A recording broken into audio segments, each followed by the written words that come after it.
Hello everyone! Tingnan nyo naman, habang ako ay pinapalamig ko yung pagkain nila, meron namang isa dyan na talagang atat na naghihintay. Tingnan nyo naman guys.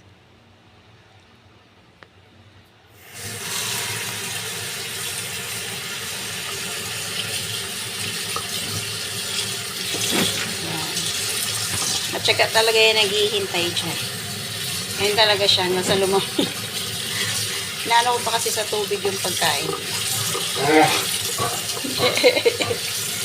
Bakit? Bakit, Mustang? Mustang? Mustang? Ano yun? May gusto sabihin si Mustang? Ano yun? Pinapalamig ko pa.